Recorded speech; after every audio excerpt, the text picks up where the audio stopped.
台独联盟跟基进侧翼一起台北分部一起合办的活动。那我们当然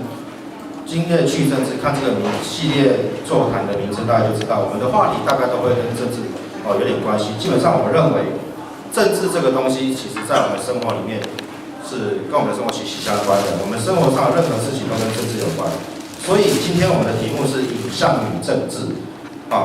影像我们通常来讲，有人大家会看说，影像不是看漂亮就好，或者说它有一些商业价值，它可以作为商品摄影的一个成果。那它跟政治有什么关系呢？那我们今天就邀请到2位影像工作者来谈这个话题。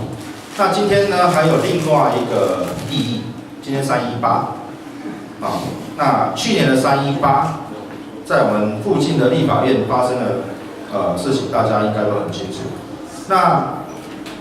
我觉得今天我们在挑这个时机点来办这个讲座会，题目取名叫做"影像与政治"，我觉得是有一个意义在，就是告诉大家，其实当我们去年在反服贸的时候，造成这么大的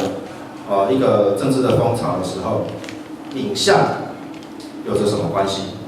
影像有着什么关系？其中大家应该有一个印象，就是有一张政报警察踩着抗议民众的照片。这张照片非常有名，这张照片的拍摄者也在我们的现场，就是我们今天2位主讲之一。OK， 那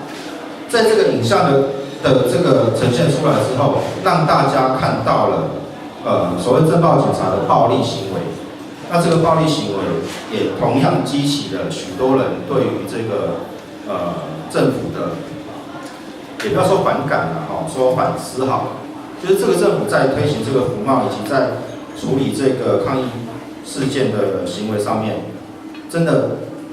合宜吗？真的可以这样做吗？那我想这是影像的力量。那同时另外一方面，借由今天来办这个影像与政治活动，其实也是有一个想法，就是说，政治其实不是只有在议场上，或者只有在选举里面大家看到那些东西。其实政治也在影像里面可以看得出来，甚至于政治也影响了影像，影像也影响了政治，这是相互影响的东西。就好像我刚刚讲的，政治其实影响到我们生活的方方面面都有。OK， 所以今天我们来办这个影像与政治这样的一个主题，其实就是借由回顾，或者说谈论影像跟政治的关系，来扩大我们对政治事件或者政治事物的想象。然后能够让我们在往后的生活上，面对政治事务的时候，或者面对我们自己相关的跟自身相关的事物的时候，有一个新的更开阔的眼光来看待或者来处理。好，那我先来介绍一下今天的2位语坛人。首先呢，从最左边开始，冯大卫。冯大卫他是影像工作者，他目前比较属于做纪录片的拍摄 ，OK， 那他也长期的关注台湾的社会发展跟社会的事件，包括228，包括白色恐怖，他也投入了相当多的心力。那另外这一位，中间这一位黄千贤，他出了一本318之后出了一本书，叫做318报名展，就是他现在手上这本书。OK， 好，先打个广告我们现场有在卖，一本600块。对，好。那他也是跟刚 David 一样，就是他也是影像工作者，当然他也对228或者白色恐怖等一连串台湾历史的事件都用他们的角度，包括影像的方式来去做了一些关怀。好，那今天邀请这2位来呢，当然我刚刚讲说，我们今天的主题跟318是去年的318是非常有关系的。今天邀请这2位来，我觉得有一个不同的有一个意义在，好，就是冯大卫在整个我们现在叫做太阳花学运嘛，好，那不管它叫什么名字，在整个过程当中，他也利用他的相机，在现场记录了许多的东西。那他的记录以黑白为主，然后也都是在那个议场外，他是在议场外，这一位，好。那黄千贤呢？黄千贤他从318当晚这位叫做陶汉啊，黄先贤他从318当晚就跟着冲进去议场，那整个学运的期间，他都在议场里面没有离开，所以他们两个所呈现出来的，其实就是一个在场内，一个在场外。那我们希望等一下会经由他们在对谈的过程当中，呈现出他们从场内跟场外所看到的整个学运他们的观察。另外呢，就是 David 主要以黑白照片为主，千贤呢则是以彩色照片为主。那这个彩色跟黑白在这个影像上面的效果是什么样？还有他们的拍摄为什么要采取这样的手法？也请他们等一下可以聊一下。还有第3点，就是 David 在这系列的照片当中，他是以人物为主。就这张照片，我刚刚讲这张照片，大家应该都有看过。那好，回过来就是 David 以人物为主，可是千贤在318报名展这本摄影集里面，他所呈现的是议场里面的创作物，譬如说那些椅子堆叠起来的山，或者是绘画，或者说一些其他的创作，而不是以人为主。那这3点是他们在这场学运当中，所呈现出来的不同的影像记录以及影像的呈现。那这样的呈现，为什么要采取这样的手法？还有他们自己本身在这个学运期间所拍摄的经验跟心得，我们等一下也可以透过对谈的过程当中，来了解。那我们现在首先呢，是不是就请David？ 那我想说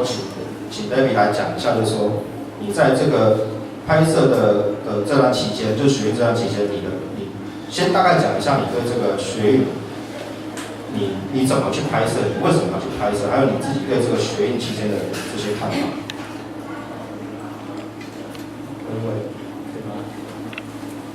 各位晚安好，我是洪大卫，那可以叫我 David。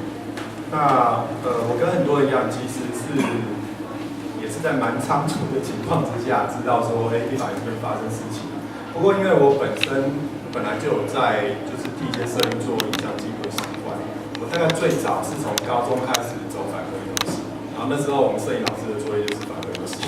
然后一直到前几天又在帮朋友拍反核游行，那时候反核游行拍了20年，对，那这中间当然有很多也有错过的，或者说就像大家如果印象的话，其实90年代有一个时期那时候台湾的摄影能量非常低落，那整个社会在朝着一种虚无跟商业化的方向迈进。那同样的呢，在阿扁上来之后，好像社运的低落更找到一种政治上的合法性，好像变成说，你们民进党都执政了，那还搞什么社运？就是大家是不是拼经济就好还是怎么样？但是同样的，马英九执政的契机也在这时候埋了一个起，所以我们才看到说，等于是这几年的这个社运的社会动员能量，是把前面几年不足，或者说其实应该这作为台湾社会一个本来的文明脉络的一个力量，把它再补足回去。那所以会补得更辛苦。包括说你会发现说法令没有跟上时代，还有说我们的媒体是不是被垄断了，还是说我们是走所谓的市场真正的市场经济媒体吗？但是为什么这个市场到最后都是操在中资财团或是说活动财团的手里？那我今天要讲一个东西，我想这个跟这批照片比较有关，因为323晚上到324凌晨，我都在立法院里面。那我就目睹了从行政院就从立法院走到行政院，所以我就目睹了说从爬进去，然后一直到最后大家站的那边，以及最后警察打进来那整个状况。那后来我整理这些照片，在快天亮的时候开始发表了，然后就得到很多回应。那我觉得其实这也蛮有趣的。不过那个时候其实有些回应，我到现在都还没有再回应他们。所以我觉得趁这个机会，这边人比较多，也是公开讲一下，是很有趣。就是说，因为这些照片那时候放在 BBS 的那个，或者说像 PTT 一些版上，有些是我朋友帮我贴的，然后我弟他帮我发一些。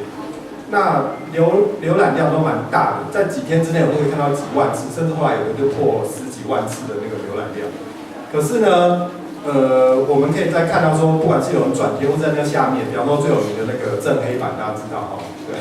就开始出现很多就是恶意的谩骂，或者说，哎，你这个有伪造痕迹啊，像很多人都是放大100%说，哎，那个什么靴子的线跟裤脚的线没有接在一起啊，然后那个衣服的线的 PS 动了很多样，然后最后这种说法以讹传讹，甚至到最后中间的名嘴都在讲。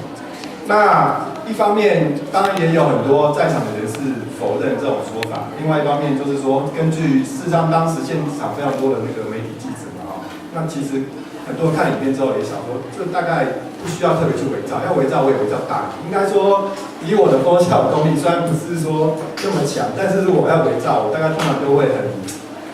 很有意向的告诉你说，哎，我是在做一种东西。怎么说呢？哎，麻烦你帮我换一个那个最前面的资料夹叫伪造摄影啊，最上层，伪造摄影，就是在最上层，对，伪造摄影。所以把里面的那个东西都不给大家看，伪造摄影，有一个用中文写的，左边，看不到。就是说，其实我受到这么多网友那个热心的回应啊，还有就是大家的那个，当然有正有反意见。那我想说，基本上我还是根于一个事实出发，在进行一个记录的工作。所以，那不如我们来看看伪造的老祖宗是谁好了。对，麻烦播一下那个前面照片，来，就播放就好了。那直接播放。直接播放，它会跑那个用预览。是的。这是一张很有名的那个在上海的日军轰炸的照片，然后这个摄影师是一个华裔的摄影师，叫王小平。那这个，来，请继续放没关系，来，继续放上去，就给它放上去。然后这是很有名的，就是德国在进攻俄国战争的时候的一些照片，来继续把它放上去的，都会出现它的对照的东西，就把它放完，对。好，我们看到刚刚跟前面那一张有没有？它其实是2个德军士兵就被那个苏联那边赶成这样，然后这个是把坦克上面让它吊了一个农夫，好，继续下去。好，这是原来的照片，而且后面天际线我们可以看到那个很多人做过比对。那还有这张就是这张挺像嘛，这张就是说其实这张照片它不是用合成的，等一下，它其实是王小婷先生呢，他用摆拍的方式，也就是说他带了一个那个受伤的那个小 baby 哈，到那边用摆拍的方式。那但是这张照片在那时候引起很大的回响，在美国的生活杂志跟刊登的时候，得到非常多欧美那边的关注。另外一方面就是，也因为这样，就是宋美龄到美国去募款的时候，也用了这张照片，就说中国需要那个美国的金元在对抗日本的这个战争上面。好，继续把它播下去没关系。对，下一张。好，那这一张我想大家应该都看过右边那张，左边那张应该很多人小时候看过李敖的书，应该都讲过。其实这张后面的人也被消掉了，但是我现在一时没有找到那个原本的版本。所以也就是说，其实我们面对的是一个习惯于谎言的政权，以及一个长期以来不惜捏造历史，不惜神化自己人格的一个悠久传统，一个所谓百年老店好，或者说是一个殖民者。那所以我想要说的是，用这些照片讲，就是说，如果我要伪造，我可以玩大一点。刚刚那样子什么，只是警察的位置动一动，是脚踩到，那实在太小 case 了，对不对？最起码也要这样子嘛，才比较有话题。好，而且影像这种东西很有趣，它其实一直在处于一种所谓真跟假的这个辩论之间的时候，事实上到最后我们再看一张影像的它的意义，或者说它的历史定位的时候，其实反而看的是它所获得的关注跟阅读方式。那事实上，历史上有蛮多真真假假的东西但是不见得说这样讲好了。有时候真的东西不见得能激起民众的回应，有时候假的东西我们已经习惯了，就假作真实，真亦假。那我们可以说从柏拉图的洞穴的比喻开始，柏拉图他讲过很有趣的故事。他说，如果有一群人他们被绑在地底的洞穴里面，然后看着那个墙壁上，因为地底的洞穴里面有点火所以看着墙壁上他们自己倒映的影子，他们看到那个影像就是他全部的世界，所以他就以为世界就是这个影子本身。这就是西方最早对于影像跟对于真实的一个很有名的一个比喻。所以当这些人有一天，其中有一个人逃出去了，他走到外面阳光下，跟大家说啊，其实外面有很多的阳光，其实真正的天空是这样子。他回去告诉那些被束缚的同伴，但是同伴没有人相信他。这个故事在西方应该这几千年来引起蛮多的一个讨论。那事实上也很多人放在影像的真实这个意义上来看。好，麻烦我们换下一个资料夹，谢谢。好，麻烦换那个 John Hartfield。John Hartfield。对 ，OK， 请。好，是 John Hartfield。OK， 不是。这个右边在后面，对，好吗？那同样的，我刚刚说过，有时候照片的真实与否，并不是最重要的。在我们可以看到说，过去的前卫运动，就是30年代的德国，有一位很有名的一位摄影艺术家，他习惯用所谓photo montage 的方式，就是照片拼贴的方式去讲一些他的宣传理念。那你看得清楚，就是他在讲一个概念，他在宣传某种他反对的东西。我意思是说，如果要伪造，其实我们应该要这样玩得大一点，而不是说只是把警察的什么位置稍微改一下，然后做一些三流摄影记者才会做的事情。就是我觉得如果要这样玩，与其不如这样子玩。那这个伪造或者说这个拼接是比较有意义的。你现在看起来像这个照片里面都是所谓建构的，或者说像罗兰巴特讲的，就是说现代摄影它其实根本美学阶是在于戏剧，而不是从美术。他最早从美术那边获得构图的东西，可是真正能够得到人的反应跟所谓热情的刺点的这个产生，其实是跟里面内容的构成是跟戏剧有关。那这位摄影师他其实花了蛮多时间在处理这样的一个题材，而且很有趣的是说刚好我们从德国的那个30年代，就是他们有这么多人在开始做政治的影像，或者说他们后来发展出歌颂希特勒这套美学态度。我们刚好看到。就是在德国和美国这两个主要的世界文化，那算是当时也算世界文化引领潮流地区啊，有两个截然不同倾向是什么呢？我觉得这个也很有趣，其实可以讲看，因为到今天我们台湾人，也许你觉得这个东西好像觉得很久，但其实台湾因为很多东西接受比较慢，所以其实可以稍微理清这样，就是在美国是因为经济大恐慌，罗斯福施行新政。所以美国，它当时在30年代一个最重要的摄影运动是所谓农业安全局，它雇请了30位的摄影家，然后拍摄美国最富裕跟最荒芜、最穷的地区。麻烦给我一下照片好，对，好，麻烦兰格的照片给我一下，为兰格，我用中文写，对，左下角，左边，对，兰格，这张照片我想已经很多人看过。OK。好，那个美国这个农业安全局的这个摄影运动啊，它表面上是说它利用新政的概念，然后大量招募所有的艺术家、摄影家、传播工作者、作家等等，然后让他们替国家服务，或者说现在讲我们叫做去接政府的案子做包商。所以他们做了很多美国的移民问题，还有美国的那个农业城镇问题。也就是说，这些东西过去比较没有那么在主流媒体上显现，可是借着政府的力量，他把这个东西告诉美国大众说，美国人的生活是这样的，那我们需要改革是什么？然后去推动罗斯福的整个新政。可是呢，在另外一边，麻烦回到上一层，谢谢。好，然后有个IENI 那个资料夹。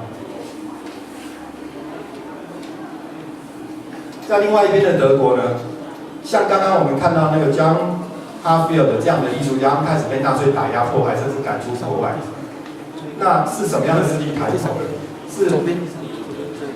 对。OK， 慢慢整个播一下啊。那我们这里看到一个很有名的一位女导演，她是摄影家，也是导演，而且开创了很多摄影上的新技术，包括蔡司那时候开发的最快速的镜头都是。在希特勒一声令下，配合他的纪录片的拍摄所制作。这是他拍摄那个慕尼黑奥运意志的诞生这个过程之中所拍的一些剧照跟工作照。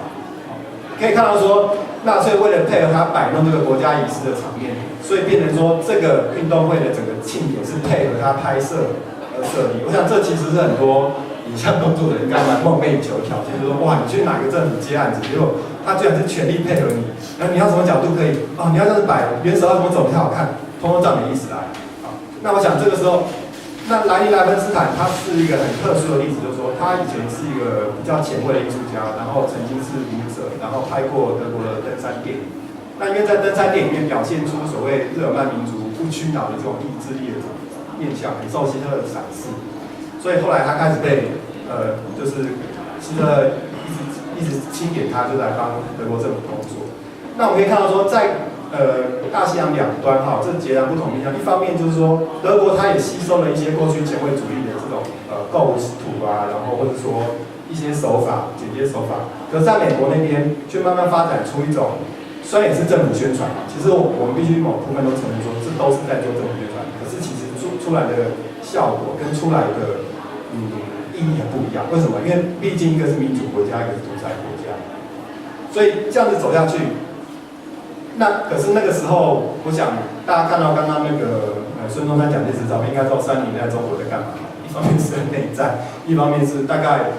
最精致的技术就是替政治人物做这样的东西吧。如果你要做前卫的东西，可能没有什么发表的空间。那时候已经有狼金山了，但是我想，因为你没有整个一个场域的，或者说一个文化底层的东西，所以其实我们可以看到说，当时的世界主流大概是这样。也就是说，其实这样的潮流哈，不管是苏联、美国、德国啊、日本这些国比较文明先进国家，一直到战后有蛮长一段时间，所谓政治跟影像，其实都受这两股潮流牵引影响。在美国的这个农业安全局的计划里面，包括有沃克伊文斯，好，刚刚看到兰格，他们很多都活到甚至70年代。那德国这位女导演，她因为拍摄纳粹纪录片，她是少数电影界里面，就是因为转型正义法跟那个盟军的审判，所以他从此以后再也不给拍电影。就是说，因为你帮纳粹德国做了这样的宣传，实在太过分，所以他们后来整个欧美电影界不用他。那他到最后他是坐牢做了几年之后出来，他自己去重新回头去当一个那个近照的摄影师。那他后来有拍过很多人类学啊，比方说新几内亚。他甚至90几岁的时候，他去学潜水，是一个很有意思的一个阿嬷。所以我们可以看到说，截然不同的态度以及截然不同的政经发展走出来，那政治跟影响关系。那我想说，这个部分我从雷照长这边，我想我们再稍微换一个人讲，我怕我讲太长，所以好上课时。那刚 David 所讲的这些东西，大家看到这些照片，其实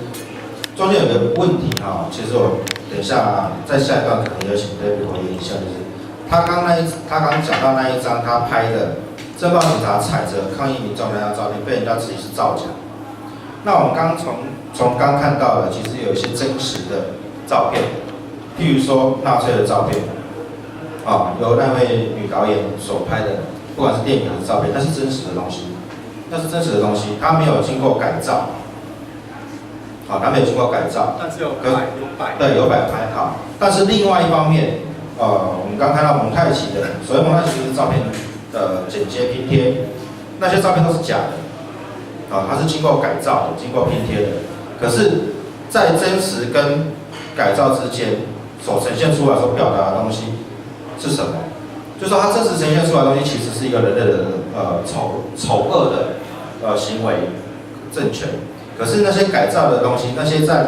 蒙太奇的照片，其实是批评这个丑恶的政权，就是纳粹。好，回过头来看，大卫那张照片被人家说是改造，所以改造照片真的在政治上你要表达出你的诉求的时候，难道改造照片就是一个错误吗？那照片它其实是在这个脉络之下，它其实是一个表达你诉求的一个工具。它是一个工具，除非你今天你要用的是，譬如说像刚刚那位女导演，她假设她不摆拍，她也是呈现出一个价值的话，也没有什么不对。所以我的意思是说，不管你是拼贴还是你要做一个纪实的摄影，其实都是 OK， 主要是看你表达出什么样的你的意识。所以女导演最后被转型正义所限制，那是因为她表现出了她的意思，就是跟纳粹的意识形态是相符的。可是另外那些蒙太奇的照片为什么可以存活的下来，甚至于变成一个艺术的成就？那是因为他们表现出不同的意识。那这跟大卫刚才所提到的那个，从照片会不会被指责为他是不是有所修改？这是我们可以看到出这样子的一个辩证的关系。好，那接下来呢，我们就请那个黄千贤来跟我们分享他的经验。各位大家好，我是黄千贤。我先跟各位分享一下我过去拍照的跟摄影这一块有什么就是起源是怎样哦。那其实我比 David 还早。那我从国中的时候就开始在接触底片机，不是因为年纪的关系。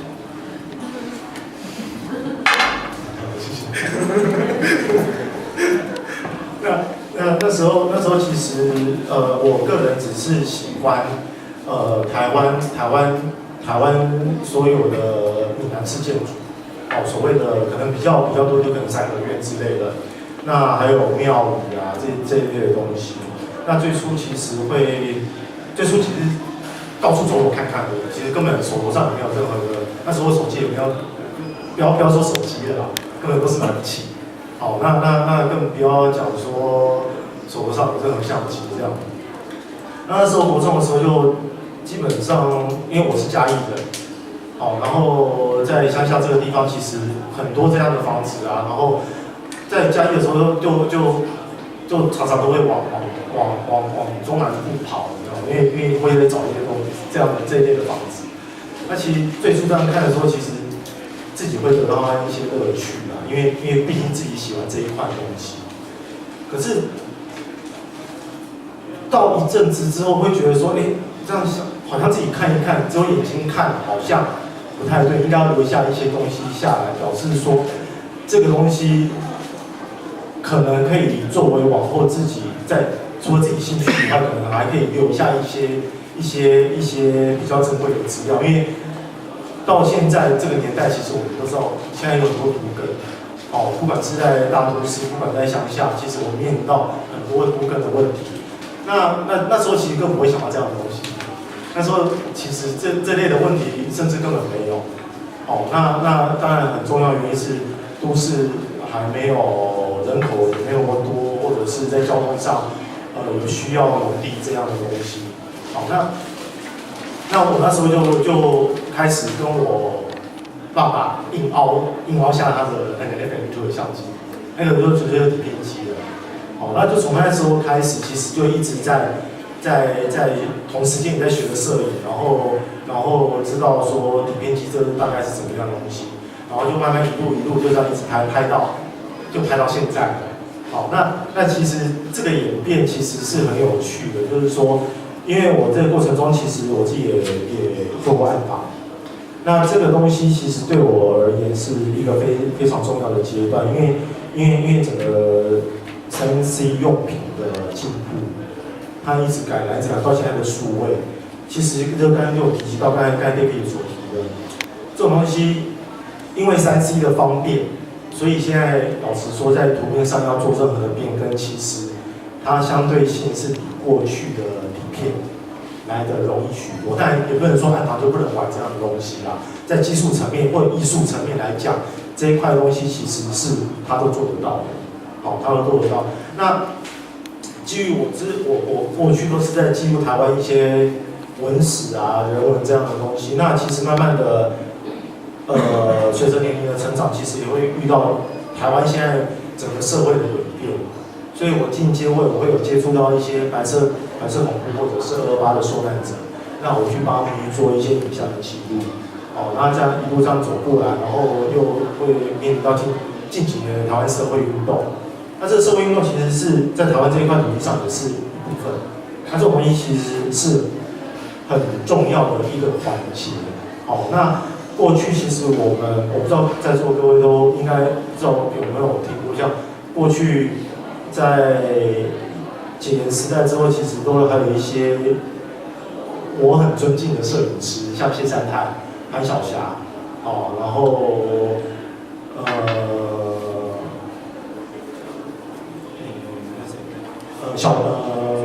邱万兴，哦，那其实有很多这一类的前辈，哦，那甚至张兆华前辈更不用讲，哦，那根本就是在摄影界来讲，其实是已经有一个很重要的地位了。好，那我们回到社会运动这一块来讲，其实我为什么会用我自己本身的方式？那因为我其实很着重在所谓的纪实摄影。那纪实摄影这一块，其实是我不会去用任何的3C 或者是电脑去做一个修图，甚至调光这个东西，其实我都不会去做，因为我会把实际上我看到的东西去把它呈现出来。这个东西其实我觉得在这个年代，其实是我觉得会是很难得的，因为其实现在媒体太普遍了，然后所有的后置的工具其实也都太方便。那当然，刚才有 David 这边有探讨到说为什么会有这样的东西，但当然不可否认有一些艺术层面的需求，哦，艺术层面的考量。那有一些东西其实是实际的问题，像一些社会运动，那这个东西你如果再去做一个影像上的变更，不管这个变更的程度是怎么样，其实我觉得这种东西其实就是一个造价。好，那尤其如果以一个新闻的角度去看这些东西的时候，我觉得那个就是一种欺骗。那这个欺骗是为了什么？可能是，也许像刚才希特勒，他可能就是为了要去美化希特勒所有的德政也好，或者是怎样。那我们现在这个政府，可能这些东西也是要去美化我们的政府这个头是谁。好，那这种东西其实让大家自己去想。好，那回到318，其实我自己也没有想到说，去年的318那天晚上，其实我们就要这样走进去。我也没有想到说，24天之后才会出来。当然，就是因为318第一天晚上走进去的时候，其实大家都其实都很不知所措。那不知所措，其实不知道它到底会怎么样。好，那其实，在那样的氛围之下，当然那一天晚上其实很成功了，就占领立法院。好，那其实，在立法院初期的时候，前1-2个礼拜其实都在里面。但后面就相对性就比较放松。好，因为那时候可能第一天的时候就只能进去不能出来之类的，管制都比较严。好，那其实我待到我在里面其实待了差不多2个礼拜吧。哦，那还好，我是觉得说还好是男孩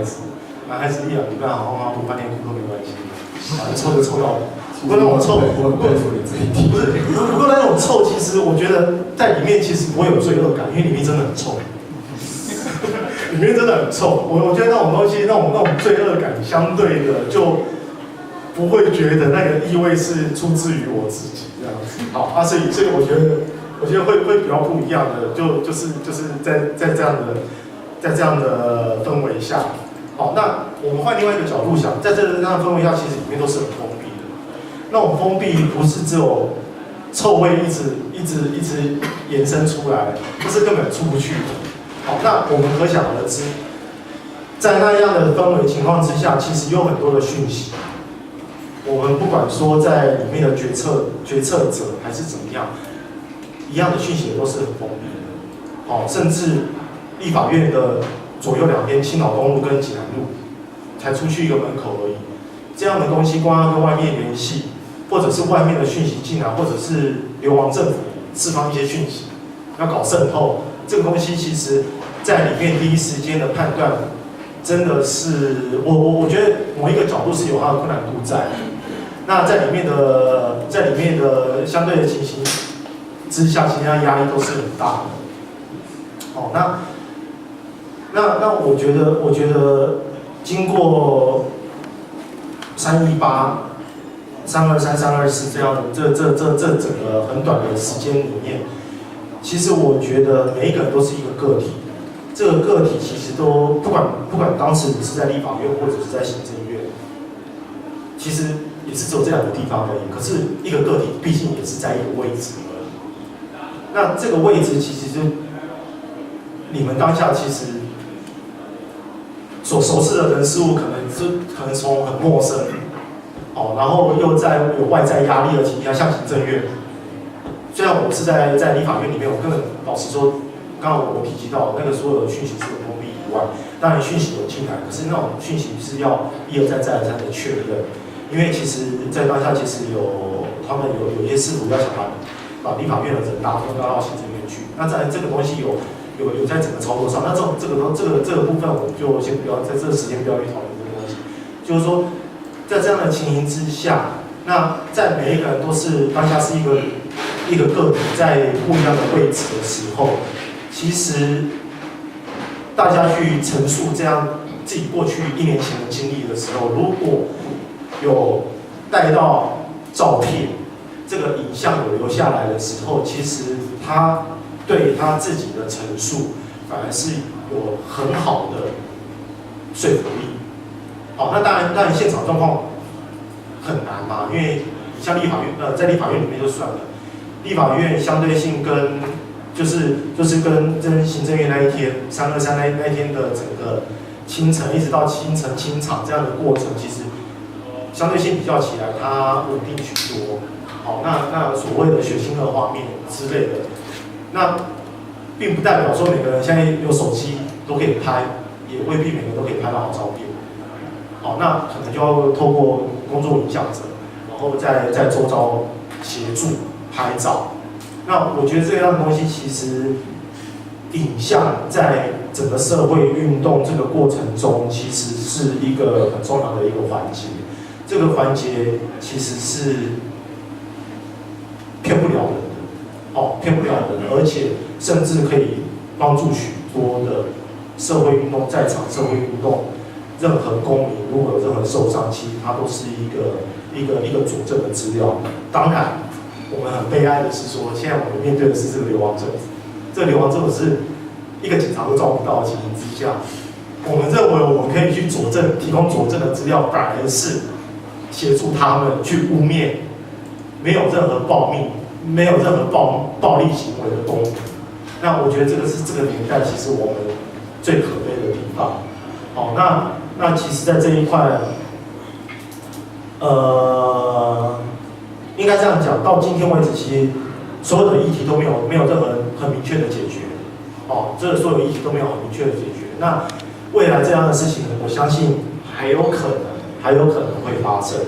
那我觉得这样的东西，对我自己去做一个影像记录者，去记录社会运动这个议题这一块，不管是何事，不管是任何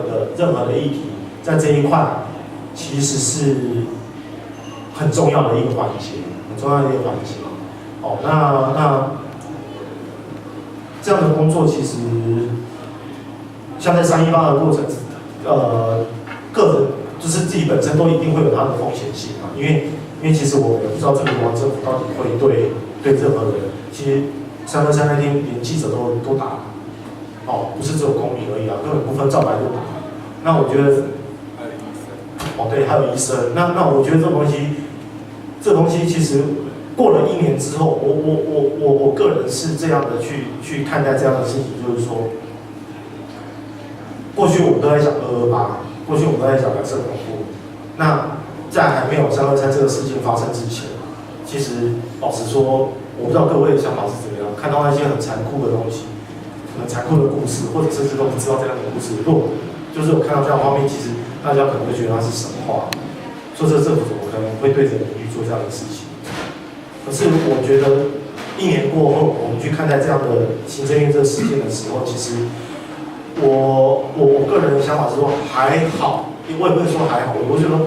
还好，我们现在这一辈的年轻人有很勇敢的遭遇到这样的事情，有看到这个政府其实是对人民是很残酷、很残暴，它不再是一个神话，因为到今天为止，我们面对的执政者还是国民党，跟之前老蒋时代退来台湾的一样，还是都是一样国民党，他们的操作方式都是一样的方式。这个东西其实对我们而言，其实应该要好好去想一下这样的东西，这样的议题，然后我们未来要怎么去面对这样的政府，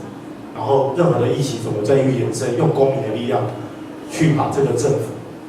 去找到一个平衡点。当然，我们希望这个政府会倒，可是很难，好，这个很难。那当然，我们就要用公民的力量。过去的318就是这样子，所以才有今年到目前这样的状况。起码服贸虽然还没有解决，不过也让它暂缓。那未来还有更多的事情，我相信这个不知道哪一天，哦，不知道是不是还有机会，那大家还可以在立法院里面相见。哦，那这个东西就是我自己在这个过程中其中一个分享。这样太累了吧？要去立法院相见，你这次记得要带小姑姑。是。好，那个我们刚才听到这2位分享，那刚才先贤也提到一个东西，就是说他拍照的习惯就是他不会做任何的修改后置 ，OK 好。那所以呢，跟刚刚 David 提到的那个蒙太奇的东西，其实我想要分析一下啊，就是蒙太奇那个东西比较属于影像的创作，那先贤刚讲到的拍照，那个其实是摄影，哦，这2个都是影像。都是影像创作，但是他们的手法是不一样的哦。那一个属于创作，另外一个属于纪实，这也是不一样的。好，那这个部分我们可能稍微先收敛一下。今天的主题毕竟还是在318的影像与其政治。那所以其实我们看到，像刚 David 有提到那个美国农业安全局的那张蓝格的照片，它其实促使了美国政府了解到，原来美国的贫穷阶级的生活跟困苦是什么样子？因为在影像上呈现出来是非常具有冲击的。OK， 那所以影像的确能够影响政治。那这一张 OK， 这个等一下也可以讲啊。它其实也让美国的劳工政策产生了影响。哦，这些都是影像在政治上所产生的力量。哦，那我们今天的主题是318与影像与其政治，所以我们等一下是不是请2位呢再试图把那个焦点放在影像跟政治的关系，还有318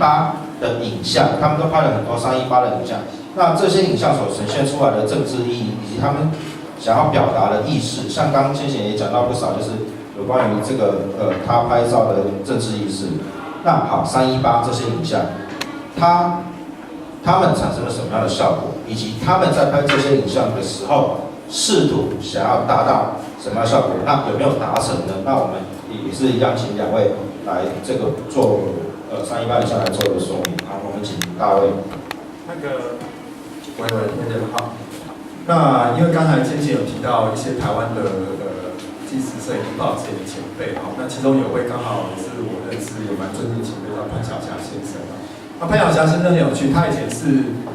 智利报系的记者，那后来离开后一直是自己在做摄影方面的创作，主要是以黑白为主。对，那他也拍过蛮多摄影议题，比方说在蓝屿啊，或者是说后来的社会运动。那我这边要提的是想讲2个八卦给大家听，大家振奋一下精神，因为刚好是以前认知者有提到，一个是是很想要喝酒的人知道。那个算了，那个先讲一个，就是说当时有一件严重事情，就是说在那个郑南榕自焚案之后不久，